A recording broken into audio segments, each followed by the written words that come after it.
প্রিয় সম্মানিত দর্শক বিন্দু, ভাই এসেছি আমি ফুরফুরা শরীফে পিরজাদা আব্বাস সিদ্দিকী ভাইজানের নলেজ সিটি।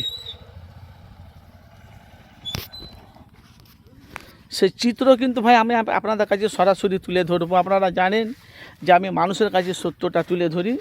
এটা হলো পিরজাদা আব্বাস সিদ্দিকী ভাইজানের স্বপ্নের নলেজ সিটি।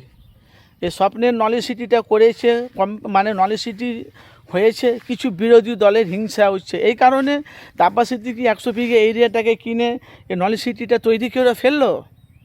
ভালো করে বুঝবেন ভাইজান, কেন এই নলেজ সিটিতে কোনো রাজনীতি টাকা নেই, যেহেতু ওনার ভক্তদের ওনার মুরিদগণের জন্য আর আব্বাস সিদ্দিকী ভাইজান জলসা করে সেই টাকা নিয়ে আব্বাস সিদ্দিকী ভাইজান 100 বিঘে এরিয়া কিনেছে।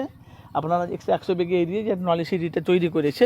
আর আজকে শুক্রবার অনেক মানুষেরা আসছে, তারা ভাই জানেন এখানে তারা ঘুরে তারা যাচ্ছে নলেজ সিটি থেকে। আসে দেখতে থাকুন, এই দেখেন, দেখেছেন এই ভাইজান এসছে, এরা নলেজ সিটি দেখতে এসেছে ভাইজানের। তো বলি কথা, আপনারা জানেন যে মানুষ ভাই বলা করে পশ্চিম বাংলাতে কমসে কম 12 কোটি মানুষের মধ্যে কম বেশি ভাই অনেক মানুষরা তারা আব্বাস সিদ্দিকী আর নওশাদকে যারা ভালোবাসে।